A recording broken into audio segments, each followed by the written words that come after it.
Hi, this is Glenn Kaiser with the Dolby Institute, and we're here today to talk about 1917 with supervising dialogue editor and ADR editor Rachael Tate.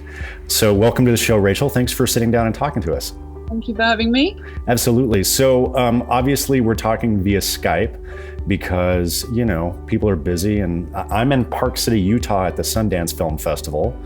Oh, that's way cooler than me. I'm in Twickenham Studios near London. but you're working, which is great. Yes. Well, I guess I'm working too, but that's another story. But first of all, congratulations. This is your first Academy Award nomination, is that right? Yes. Yeah, very first one. And I'm the only woman, which is crazy in this day and age. But feel very honored to be. Well, I'm glad you brought that up, because it was certainly, you know, when I saw the list of nominees, I was a little disappointed at the lack of diversity in the nominations, and it's certainly something that that we talk quite a bit about at Dolby, which is specifically post-production sound tends to be a pretty white male field. And we have lots of conversations about how to address that. And there's certainly some fantastic women on the re-recording side and also in the sound editorial community, but we need more. And so I'm kind of curious, before we even dive into 1917, I would love to hear a little bit about your superhero origin story and how you became a sound editor and how you found your way into this field. I didn't know anything about this field. They didn't teach it in my generic media degree that I did. So I had no specific desire to cut dialogues from a young age. It was just that I knew I wanted to do feature film work, probably direct, because that seems like the best job for bossing everyone around. And so I went into camera for a while, thinking that would get me towards that.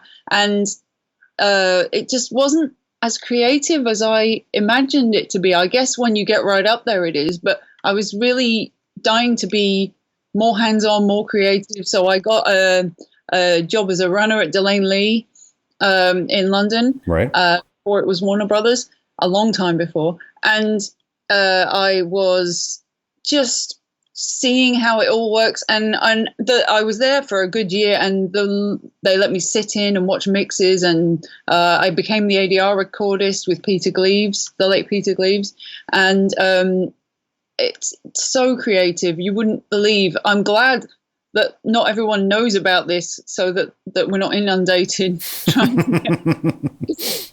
So it's such a great job, and you're just painting a picture, and you get to be shut away in a room or out in the studio, but you get to be picking away at a film and releasing all the clean dialogue from production. And the director thought, oh, they have to re-record it all, and it's great. And then we add in a load of crowd, and we make it all the correct reverb in the room, and it's so nice to just them go, oh, that's a film now. Yeah. That's what we were aiming for. They come to the final mix, and that's as close as they have been in all that time to what they're going to see in the cinema. And we do it right, which we hopefully do, it lifts them up, and it's a real bonding experience on a good mix. Without a doubt. Yeah. Well, I want to just kind of dive into that a little bit more. So the audience, Rachael, for our podcast, we get a lot of international professionals, but we also have a lot of film students, and we have a lot of, just film fans who are interested in the process. But I think for most people who aren't in the post-production sound business, they probably think when they hear dialogue in a film, it's probably just, well, that's just the production track that was recorded on set, and then they layer in some sound effects and throw in some music, and away they go. So maybe you could just give us a little, very short description of your job as a dialogue and ADR editor, and what you do and what you bring to the film.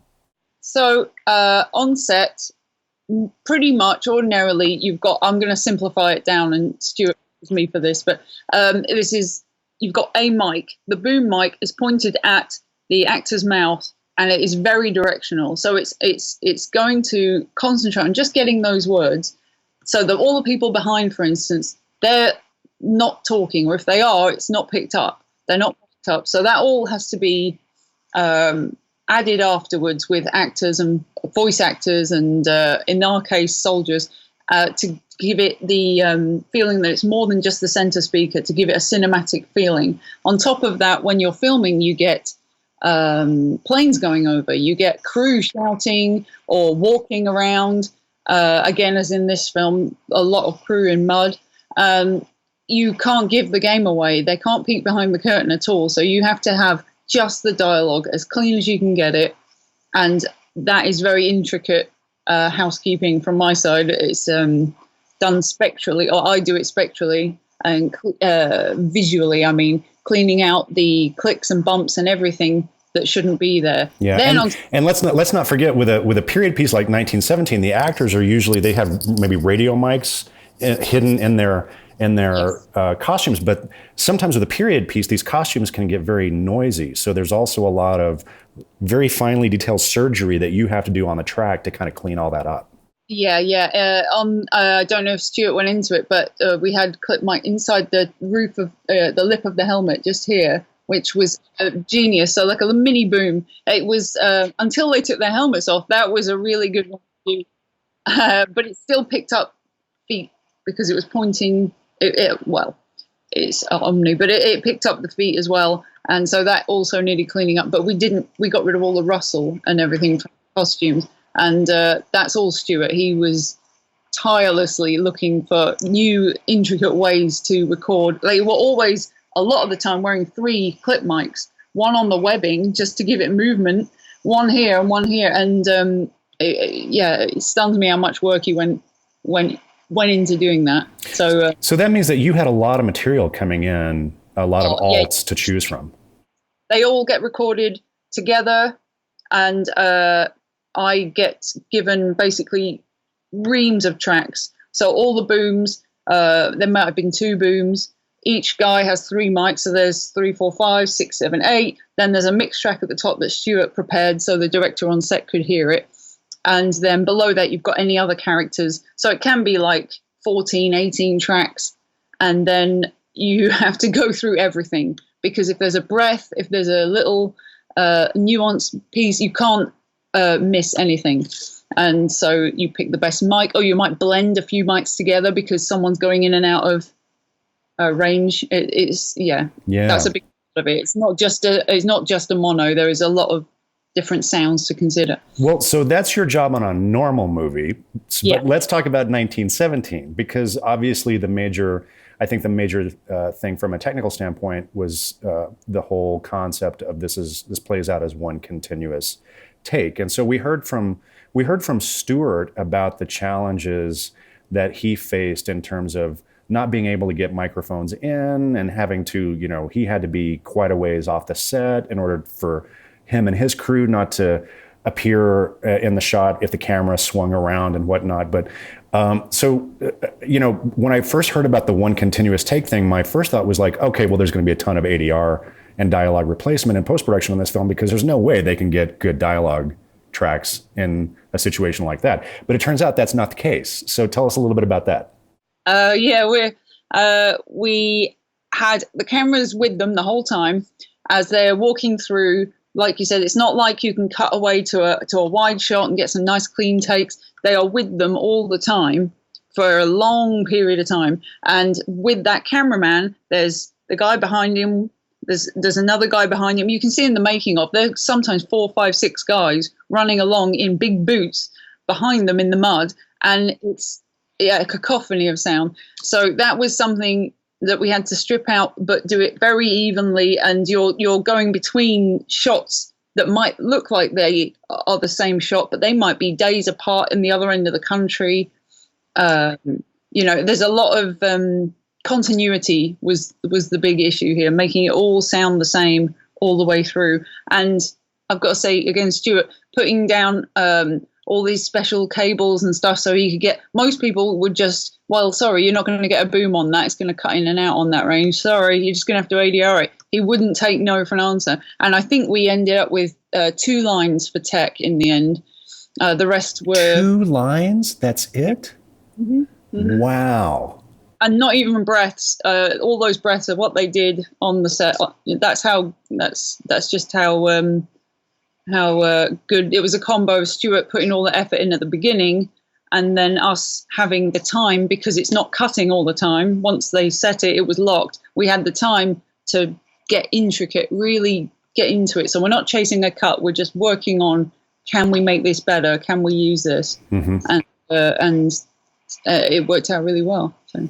Yeah, Stuart tells a story in the second part of this episode where he got some pushback from the crew. They're like, well, there's no dialogue in the scene. Why do you need to have clean, It's about the breaths.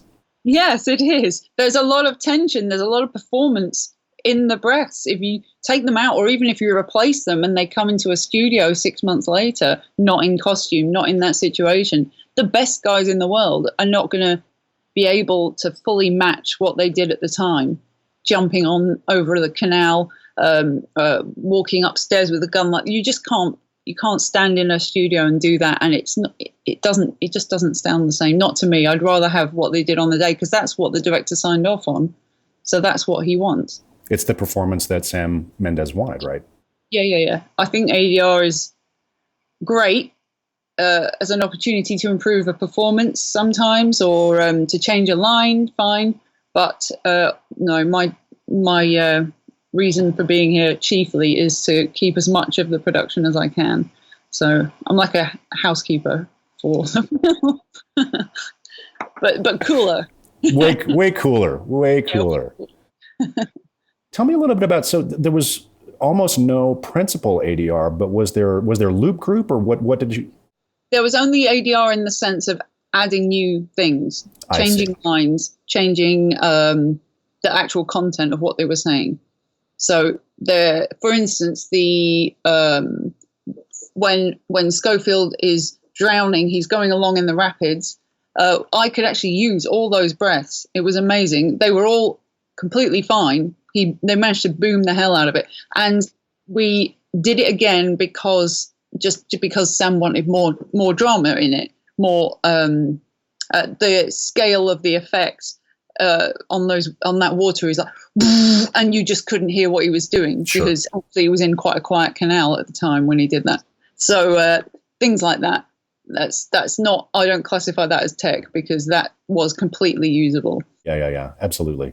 And was there a group on this? I'm trying to think. Yeah, there was. Yeah. So we had 20 guys come in. We did everything as much as we could. We shot outside. We prefer to shoot crowd outside if it's an external film. Mm-hmm. We used the same mics that Stuart used, and we shot in a field on a 5.0 array. So they were inside it, so that we could actually have it around the cinema as if you were in there with the men, And we decided, instead of using the 20 voice actors you would usually get in, we got 10 guys from the British Territorial Army who are currently, active, and they're young guys, 18 to 23, 24, as young as we could get them to match how young they would have been. Sure. And a couple of them were even medics. So we had them for the triage scene at the end. They do some of the doctor stuff, and we had another guy lying down in pain, and they would act out everything. And we got a stretcher. They happened to have a World War I stretcher at Shepperton where we shot this, and they would carry their friends like frantically across the field, and then someone else would pick it up and run back with them, and it just like it, when you hear it, you just know it's not a guy standing in front of a mic going, it's not a guy stationary. It's real, and the natural reflections off the buildings.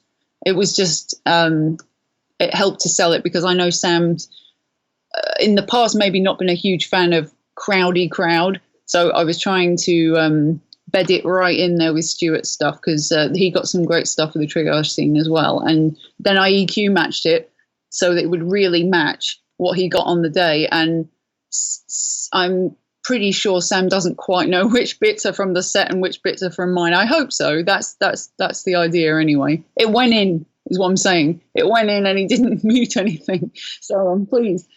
And it added width, it added the cinematic scale, because we could have just gone with that mono from the triage scene. It would have felt very tight and weird. So it was nice to be able to open it up.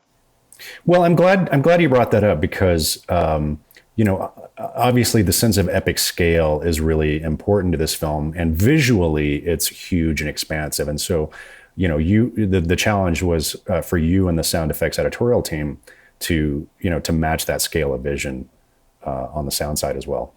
Yeah, but it was weird because there's no cuts in the film. We had to play around with the scale a little bit, in so much as there's big set pieces where it has to be big, filmic, huge scale. But then in between those, where you'd usually cut away to a quiet scene or cut away somewhere else, something else is happening, you can't cut away. So we wanted to give people a rest in between, give their ears a rest, but Sure. also tension-wise, give them a rest. So you bring everything down a bit, and that includes Foley, that includes the sharpness of the breaths. Even if you hear after the mine collapse, that is one of the loudest bits in the film. And then after that, they're walking across enemy territory where everyone's deserted it, and the shells are on the ground everywhere. You listen to the Foley there, it dips right down, and it's just their breaths, and it's just them looking around at the emptiness. And it's actually, even the backgrounds come down a little, and we did that on purpose so that you could just reset, because we found after the mine, we were pushing the mix because your ears are just fried, so we needed to just give it a breather. And then the next thing that happens is basically they go through the orchard and the plane crashes through. So on the way back into that, everything starts coming up bigger as they approach the farmhouse, tension's mounting again, everything gets sharper, everything gets crispier. And that's how we played with the ebbs and flows of the tension in the film, because you couldn't rely on the edit to add pace, really. It was the pace of them. Well, yeah, I was thinking about that as I was thinking about just the challenge of editing the picture, which is normally, if a scene is playing long or you feel like it's dipping a little bit, you can just tighten the edit. Well, you can't do that on this. So really, it comes down to the sound and the music teams to kind of keep that engagement going. Yeah, exactly. Yeah, and Tom Newman did a fantastic job, and we were so pleased when we knew he was going to be helping us out with that. It was a brilliant score. Exactly that. We had to. We couldn't just be linear with it. We in fact, when we work on a normal film where it's all cut, we tend to do things like hit the cut at the beginning. So if you cut to a party scene, you're invariably going to hear a woman laughing just over there. If you cut to an exterior shot in London, you'll hear a there's things that you hit so that the person watching goes, London, got it. A party, great. So, and we couldn't really do that. So it had to just creep in, creep out. And we just, actually our principal thing with the way we mixed it is to think about what would they hear. These are the teachers on the adventure together. Don't play it like a Bourne film or something where you hear everything on the screen, because you're not the viewer, you're a participant, you're with them. It's almost like a VR experience. You're walking with them, so you need to hear what they would hear, and that includes when they're emotionally distracted and things dip away, like when he's in the back of that truck after I don't want to give it away, but after something bad happens and he's traumatized, everything dips right down, music takes over, he's not really paying attention to what the guys are saying, and then it all comes back as he snaps back into reality, things like that. Yeah. And walking through the trenches, not every guy has got audible things coming out of their mouth because it's distracting. They wanted, Sam even said he wanted a vignette on, like in an old photo, the edges are browned off. He wanted to be right in with them. So you're not going, oh, there's a guy who just said that. Oh, that guy just whip pan to the back. They don't want stuff like that. If you but you did that with sound to kind of shape and focus the attention. Yes, exactly. Because you're relying much more on sound to do things that perhaps the edit would do with cutaways and extreme close-ups and things. It was nice. It was nice to be relied on. Well, I imagine that people would, in thinking about this work, kind of go to the big climactic battle sequence at the end, or the mine explosion sequence as particular challenges. But for you, I would love to hear about, maybe a specific scene that turned out to be just a really difficult challenge for you, and what contributed to that and how you addressed it. Yeah. Well, from a dialogue point of view, the one of the tricky scenes was actually when they're walking down towards the orchard. So they come out of a copse at the top of a hill and they walk down to an orchard. And this isn't a big scene for anyone normally, but they couldn't get there's a part where the camera moves away the other side of a bunch of trees. And so the boom op moves away. Mm-hmm. So they're off the boom and it's fully on this, on their helmet mics. But it was a hell of a windy day. So it was, you can see the trees in the back are doing that. We've laid up a nice calm thing per se, but it was like, it's England. It was terrible weather.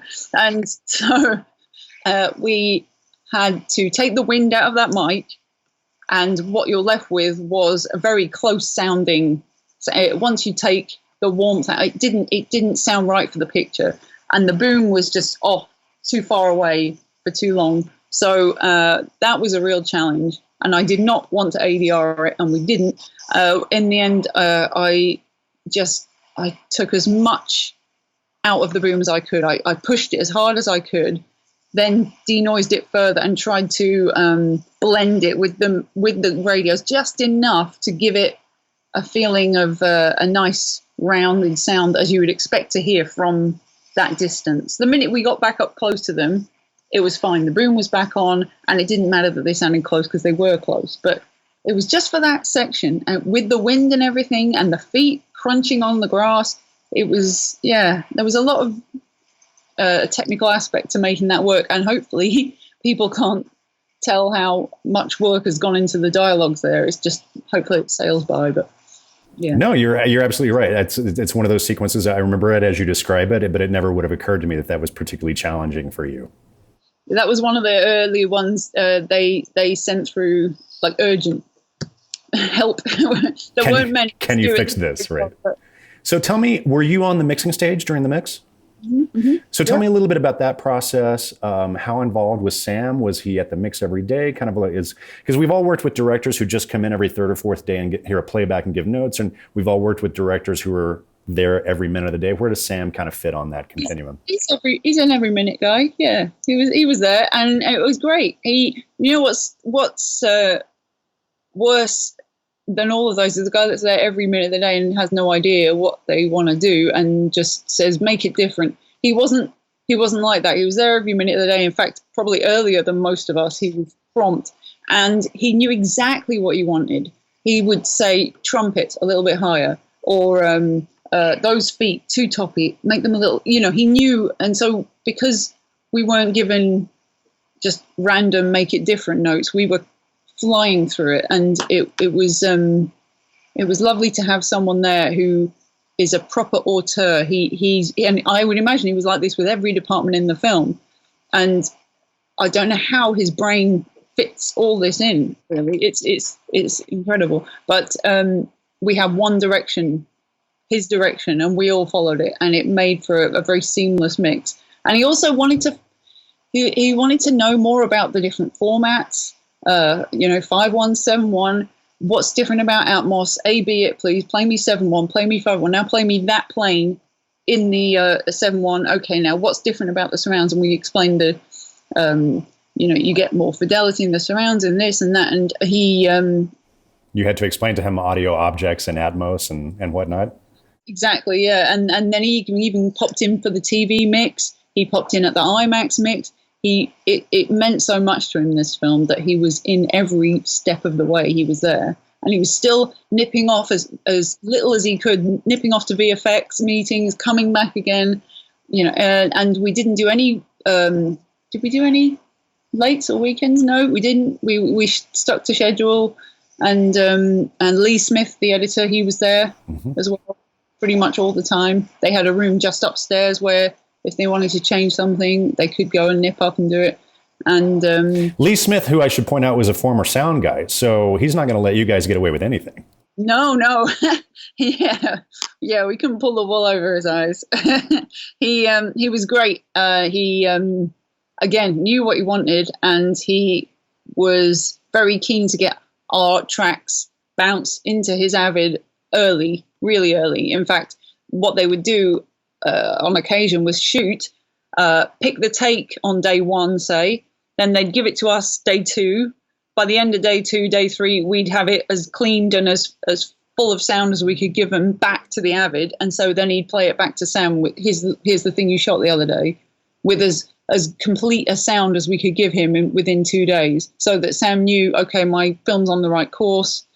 I see that that's going to stitch with the previous chunk. You know, it couldn't, he wanted to hear it in all its best sound from the beginning. So we pretty much turned it around back to the Avid as quick as we could. And it went like that: shoot to us, fix, back to them, shoot to us, fix, back to them. So there wasn't like suddenly we get 3 reels. It was every little couple of days we'd get the next little chunk like that. And that was a nice way of working. It was a bit like a factory, but a cool factory.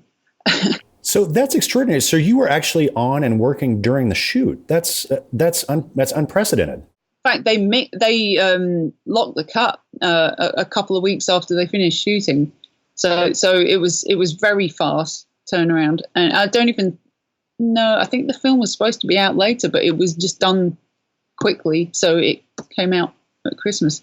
But yeah, it was a weird way of working, but I really enjoyed it. I liked the pressure. It was, and I liked being able to just go, here, Sam, this is what you shot. And there's like airplanes, there's the Atmos, there's everything, sorry, Bee Gees. There's everything's done as much as we could do. And we love working fast as well. We like trying to surprise them with how quick everything can be done.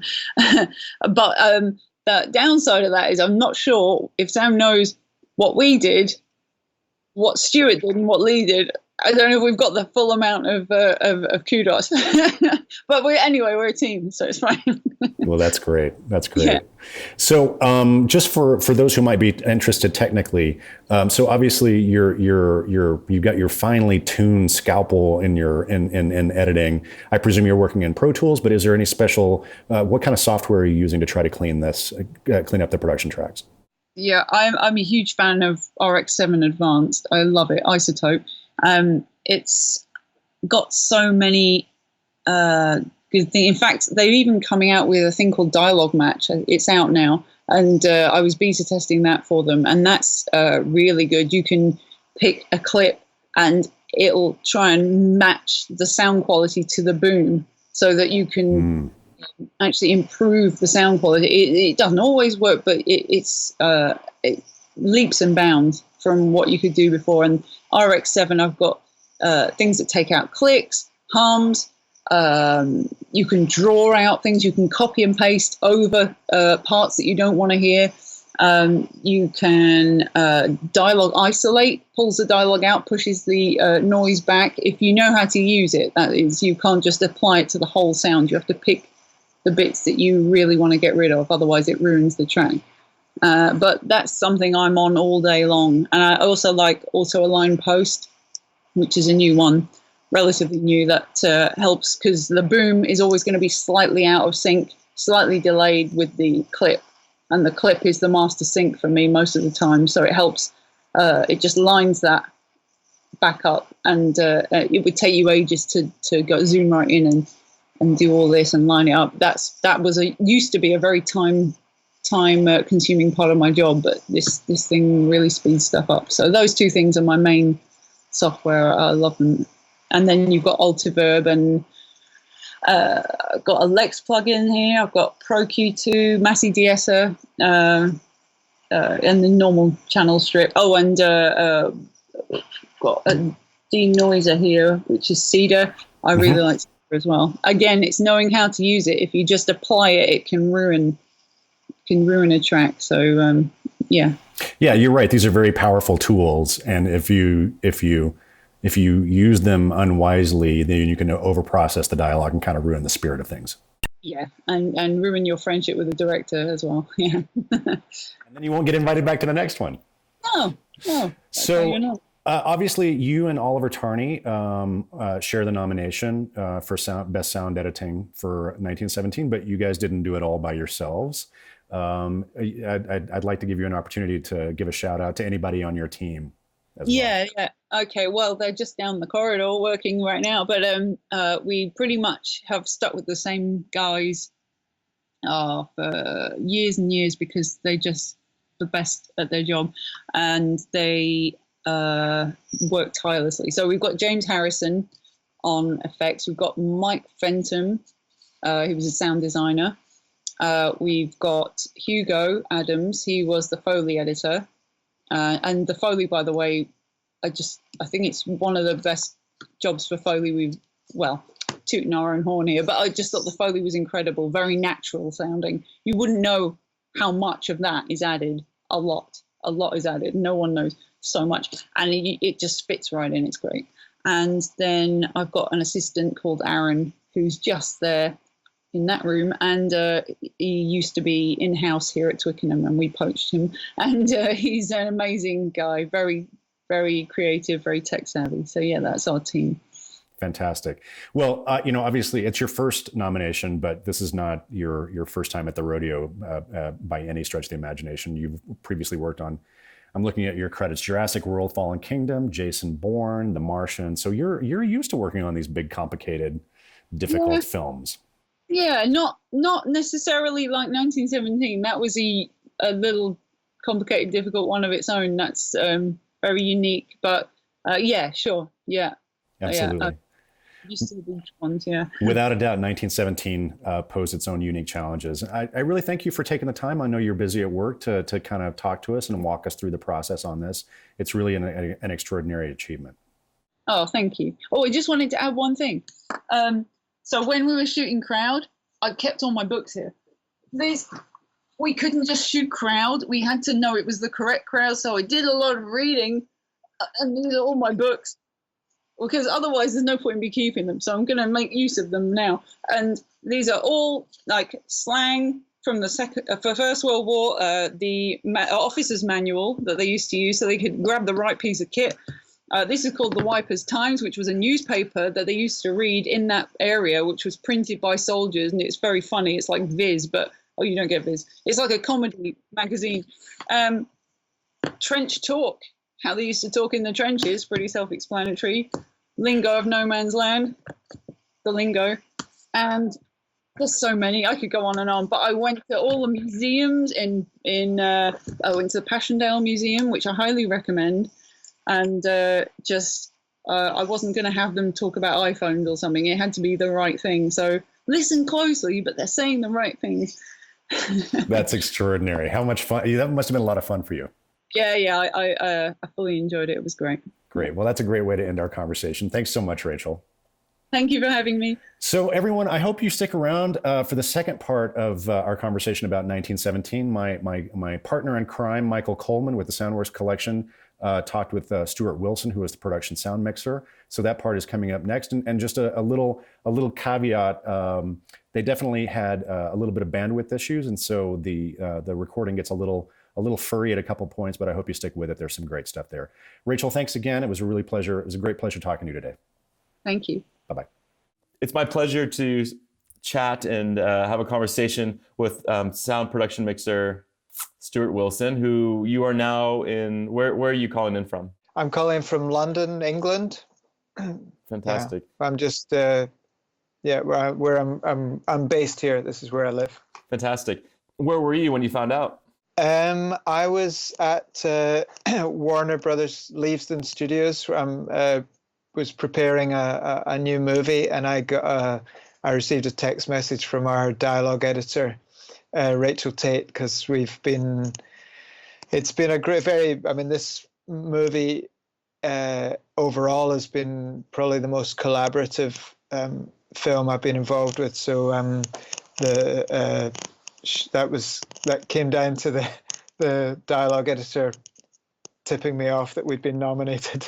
So I'd love to start off, I was going to say, looking back to kind of, you're talking about the collaboration. I think what my understanding is, so Sam Mendes, the director, sent you the script in June 2018 with the plan to shoot in April 2019. Is that the case?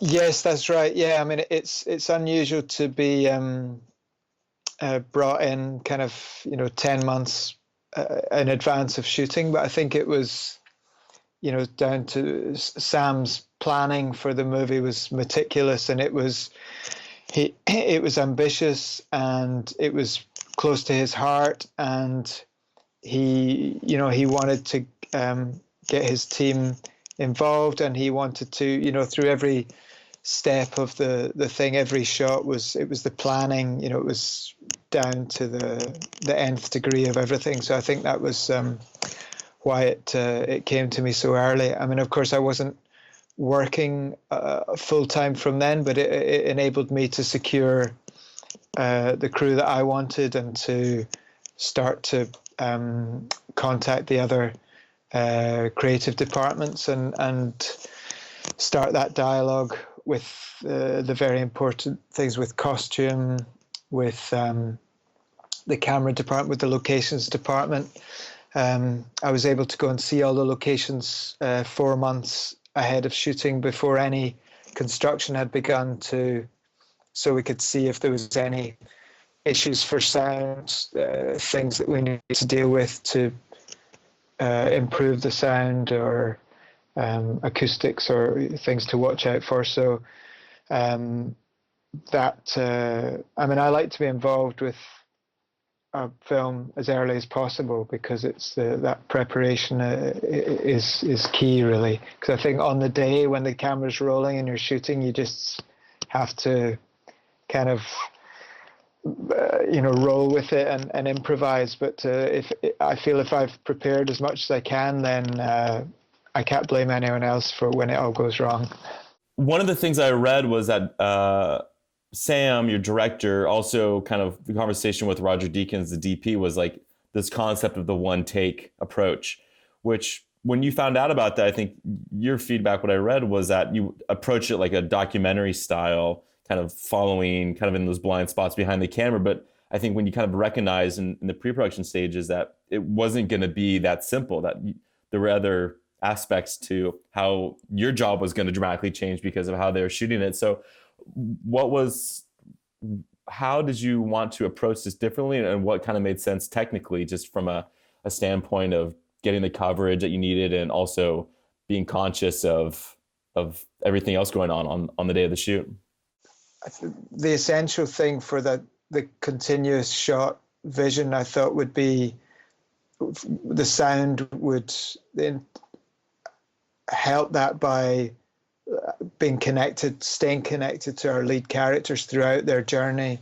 Their dialogue, their movements, and their breath had to hold a connection with the audience. So I thought, how am I going to stay on the shoulder of the camera all the time when he's on the move, he's steady cam, it's in motion.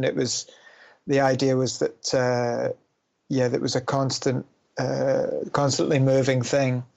So I thought of, first of all, just strapping on my recorder and running behind the camera, and as I've done on some of the collaborations with Michael Winterbottom, who's a British director who's pretty out there. He doesn't want anything to compromise his vision. He just wants to shoot. But I realized that wouldn't work because partly I'd be adding another set of footsteps to the track, and there was a lot of squelchy mud and so on, and we didn't want that. And other times it just wouldn't be physically possible. The camera would go back into a corner and pan around with the actors and follow them, and I might just get caught out. And the second thing, because it was all the shots, there was such a beautiful choreography to the shots. So the special effects department were doing their thing, and the focus puller was remote, and he was pulling focus, and all these people had to hear the dialogue. They had to hear the mix that I was getting sent to them. So I had to be able to transmit that to Sam, where he was the director of photography, the special effects guys, and there was a lot of key people who had to be right on hearing that dialogue clearly. So I had to sort of approach it a bit more like an installation, to the site specific thing for each shot, where I would have antenna networks and be able to cover the huge areas, so that wherever they went, whether it was down into a deep trench or into a building or across the battlefields, that would be able to pick them up and cover them wherever they were. So that was a technical challenge, but I think everything, the visual idea of the film and Sam's vision of the film and the drama and the actors, their emotion, it all just kind of gelled together in a congruent way, which was very satisfying. That's great. One of the pictures that I've seen many times from the show is your two boom ops, I guess Hugh Sherlock and Tom Fennell, kind of really long booms coming up and over from the sides of the trenches when you're doing these long runs in the trenches. How did you guys find this worked? How did you even, how wide did you cover from radio mics versus what you're booming? Well, we had radio mics all the time, but the booming, I think through an early conversation with our supervising sound editor, Oliver Tarney, we decided that we would use stereo booms, because with the boom being with our characters traveling, through trenches, past other soldiers, across landscapes, we wanted to have that width, because there would be things going on, synchronous things that we wanted to capture.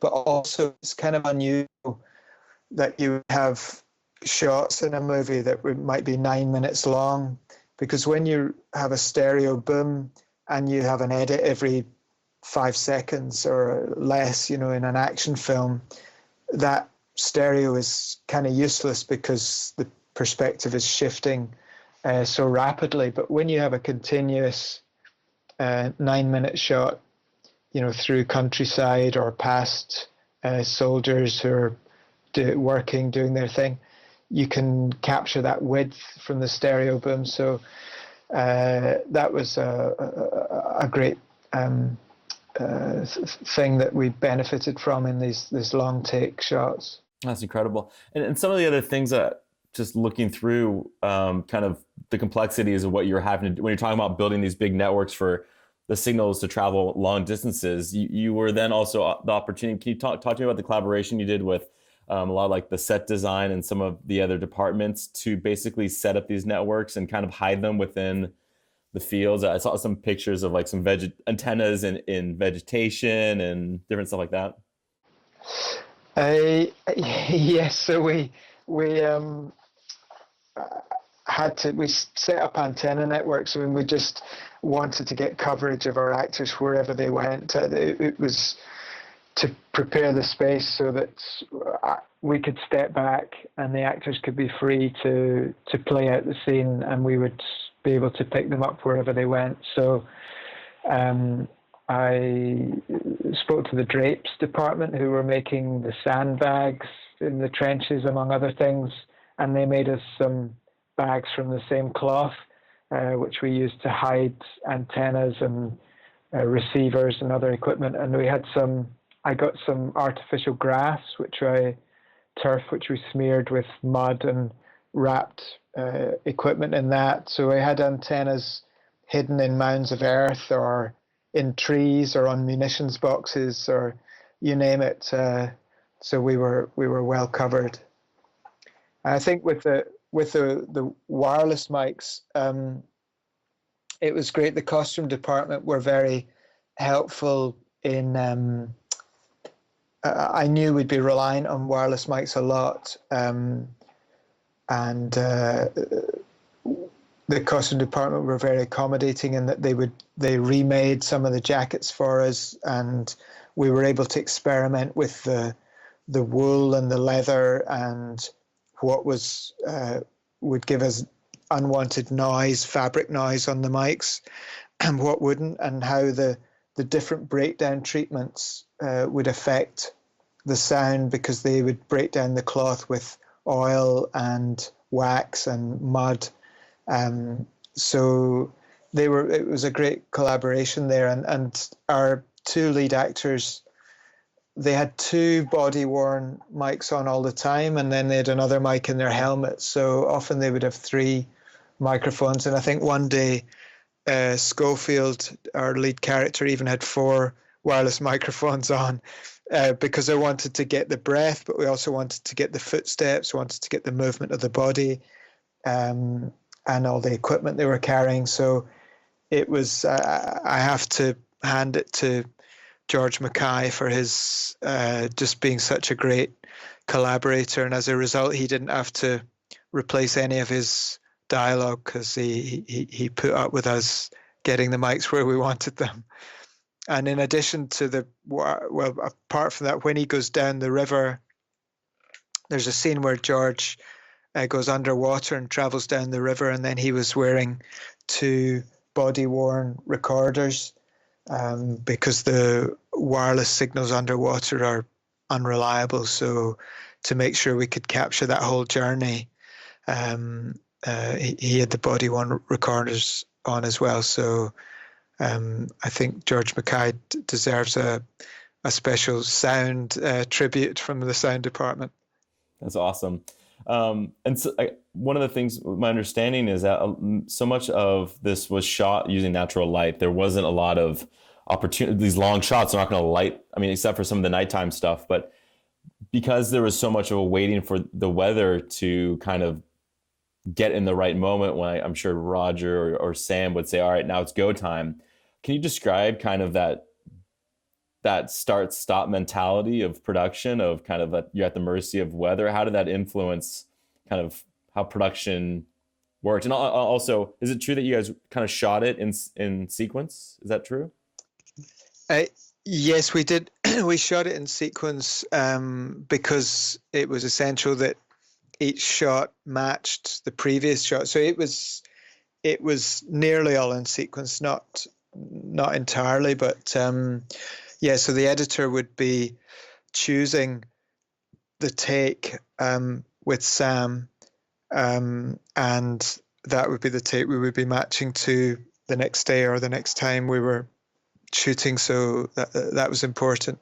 I mean, I think it's great for a boom operator when you can't shoot in sunshine because you have fewer shadow problems. So we could more often get the boom where we wanted it. So that was great. But I think the weather thing, it worked out well sometimes because it meant you could, if the sun was out and you couldn't shoot, then you could rehearse. And that rehearsal, that refinement, being able to refine your mix and your mic placement, and it was really great for us because it meant that when you got that take 18, whatever, when the actors were in the right place in relation to the camera, the focus was on, and the sound mix was just there. It was just, that was the most satisfying thing. And also, how much time did you have to record on location vehicles or other aspects that you knew that your post team was maybe asking for or thought of that were going to be helpful? Well, we had some fun recording because we had some genuine 100-year-old army trucks with the 100-year-old engines, which actually worked. And so we did some recording of that out in this kind of open moorland, so we could get lovely tracks of them traveling very far away and traveling towards us. But we didn't have too much time to do so many wild tracks, but what we did was we were able to tip off the post team to Oliver Tarney and his team to let them know, when we were coming towards the end of our work on a location, so they could come in the next day while everything was still, all the dressing was still there, all the wooden boards and all the accessories in the trenches. So they came in and recorded on location Foley and footsteps and squashing around in mud and so on. So that was great for the different environments, and they were able to come down. And there's a scene in the film where there's a soldier singing a song before the troops go over into battle. And the singer was fantastic. He had a very pure, sort of clear voice. Was that done on set? Was that him actually? Was that a pre-record? No, that was actually done on set, and every take he was just his performance was perfect. But what was done in post, I mean, I recorded some impulse response sweep tones in the forest where he was, to capture the acoustic of all the reflections off the trees. And Oliver and Michael, the sound designer, went into the woods with some speakers and placed microphones at different distances, so they played back the chosen recording from the take that we used, and they could record it from different distances to capture that natural sound of it when it's drifting on the wind as you first start to hear it. One of the things that I really appreciated is the tension that the silence brings, especially in those first, the first kind of acts of them leaving the trench, going across kind of this no man land to see whether or not if the enemies are there. And it's incredibly quiet, but their breaths are so present, and something that I think really ground you in kind of just the nervousness of these soldiers. Can you talk about how important it is, the kind of the subtle and the kind of how much detail is in the breaths, even when it's meant to be very quiet and still? Yes, absolutely. I mean, there's a scene when our guys step out of the safety of their own trench to go into no man's land, and the camera at this point was rigged on a wire cam, and they brought in the wire cam to test it, and they use these massive lifting cranes and have the camera suspended on 4 wires, like they use maybe in football. But the cranes have generators, and the wires have computer controlled winches which are pulling it around. And I just told the guys that this wasn't going to work for us. The noise was no good. And they said to me, well, there's no dialogue in this sort of section of the film, so maybe it's okay. And I had to explain to them that even though there was no dialogue, there was still breathing, and there were footsteps on mud and puddles and over many different surfaces, and that the breathing was as important as dialogue because it conveyed the state of those terrified characters as they ventured into no man's land. So, like you say, the breathing was subtle and full of detail. It was conveying a lot about what they were going through, our heroes, as they, inched forward into no man's land, and they're diving into shell holes and they're stumbling past fallen comrades. So that breath conveys so much, and it keeps us connected with their experience, what they're going through. But it's also important to capture it there, and because it's very difficult to recreate in a dubbing studio, because the actor's then trying to consciously do something which was unconscious at the time. So it's never as convincing as the original performance.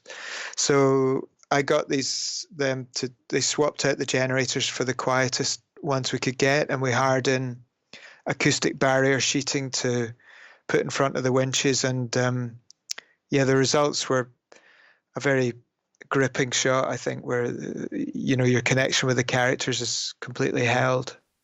Something going back to what you were talking about earlier about pre-production of everyone having a voice in the conversation. One of those was, I think, maybe your instinct to not have generators on set, to be more battery operated.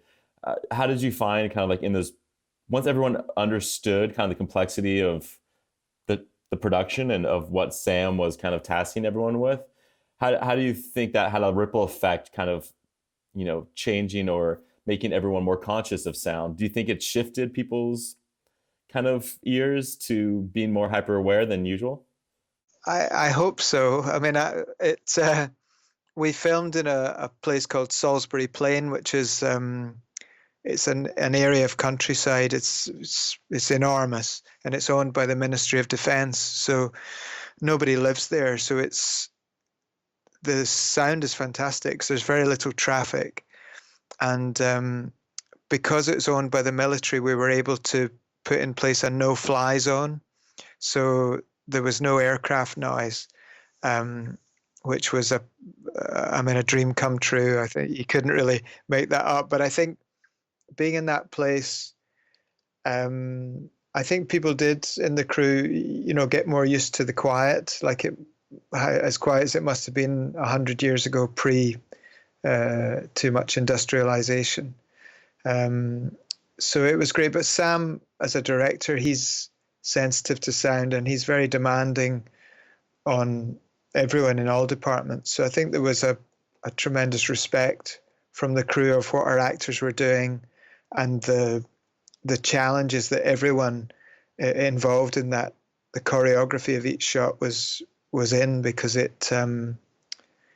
you spend a whole day doing one shot, and if somebody makes a noise, it just would be unforgivable. That's incredible. What about the role of I'm just looking at kind of the complexities, the technical aspects of running this kind of fiber network long distances, of trying to understand, because many times maybe Video Village or maybe where you were set up was not anywhere near, like, can you give a scope of the lengths of the runs, and then also how you were able also, because you were also feeding, my understanding is you were feeding sound to actors that were positioned at different points so they could have some sense of kind of location or where people were. How would you describe that? Well, I think there were some shots where the actors could be traveling like half a mile and walking and talking the whole time. So those were the distances that I haven't had to cover before. So that was a really interesting challenge, and we developed techniques and used equipment that I hadn't used before. So that was great. And then when we did traveling shots in the back of the army truck, we were able to sort of flip the antenna network around so that I would be traveling in the truck with the actors to make sure I was getting recording their sound, but use the antenna network to send that mix back to everyone else who had to hear them. But yeah, I mean, the biggest trench they dug was 600 yards long, so the distances were quite considerable. What were some of the other challenging scenes? Was there anything that challenging even about that nighttime with the shadows and the bombing? And I mean, how is it to do coverage, especially when there's explosions and bombs being dropped? Like, how do you deal with dynamics? There's microphones that I prefer to use when there's going to be very loud stuff happening, and the wireless equipment we had was very good, and we generally have some microphones hardwired on cables because that they've got the dynamic range to capture the loud bangs and explosions without any distortion, and having really good preamps on the recorders and the mixing board is important for that. But I think a lot of the challenges, some of the stuff was very nitty gritty, nuts and bolts. When there was the difference between getting the sound, capturing the original sound, and not getting it, could be down to too much squelching footsteps in the foot of a trench. So we got into this situation where I would be sitting mixing a scene, 6 pages long in 1 minute, and then when they cut the scene, running down into the trench, lifting up the wooden duckboards that they're walking on, shoveling sand and wood chips underneath to absorb the water, putting the boards down, and then running back to mix the next take, because the special effects and the camera would love to have wanted to have the mud to be wet and the water running down into the foot of the trench. So it was a kind of a race against time to get it before they were just squelching their way through the drama. So it's a lot of these very just nuts and bolts, I'd say, details. I think we spent as much time getting rid of unwanted sounds as we did in trying to capture the sounds that we did want. That's awesome. Well, obviously you're not the only one that you have an incredible team. It sounds like it went from 6 to about 8 people on some of the bigger days. Maybe if you just love for you to just have an opportunity to acknowledge some of those folks that were right there with you. Yes, well, I had a great team for this. There was the boom operators, Hugh Sherlock and Tom Fennell.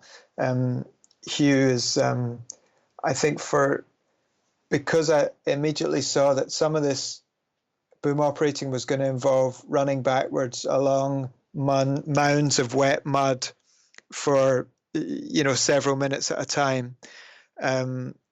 I got a former gymnast to do that role, and Tom Fennell's a long-term collaborator who started working with me on War Horse, the Steven Spielberg film, and he was our expert in radio mic concealment and costume negotiations.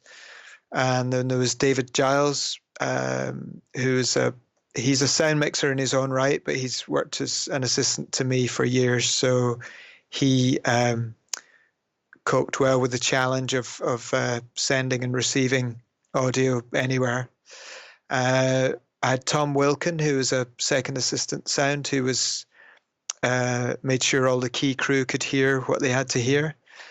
And Michael Fearon was our trainee, who was a great flexible support assistant. And then on the big days, we had Rob Pillar, who's a fiber optic specialist and very good at repairing in the field.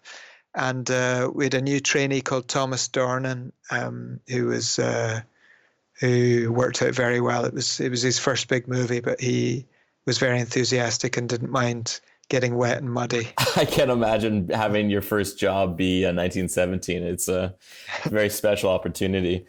Just looking back on, the past year or two that you've been involved with incredible productions from The Two Popes, Star Wars, The Rise of Skywalker, Solo,